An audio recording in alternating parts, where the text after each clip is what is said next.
Now, what were your expectations about China? I mean, what were your thoughts about China before coming, and then after you have spent your first maybe 2-3 months?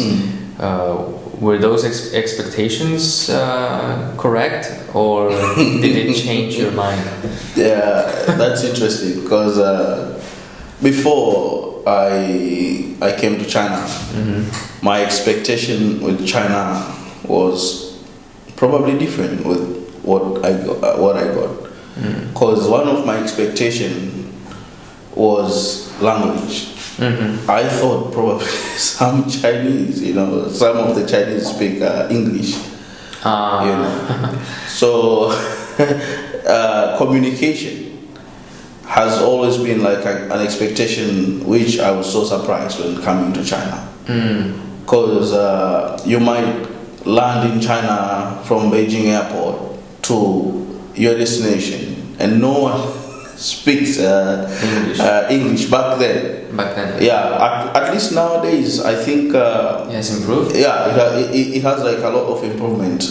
But back then that was my expectation. I expected like I can just seek help from the airport, like I'm lost, and I was expecting like to have my valid address. If you have an address in English, it's not valid in China.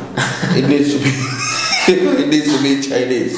So even if you come to China right now, any person needs to have like a Chinese address, not English address, because no one reads it unless you're lucky enough to get a foreigner or someone who can be able to. That's actually a good tip for students that will go to China, somewhere sometime soon.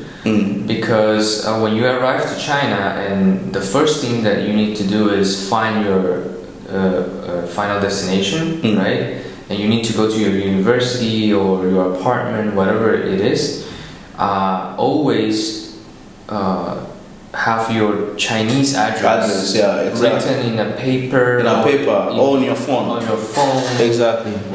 Whatever place it is, but you need to have this address in Chinese and not in English. Because taxi drivers, they know nothing about.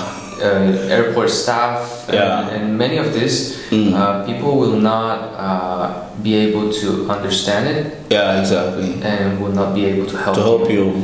So that's a good tip. Yeah, that's a good point.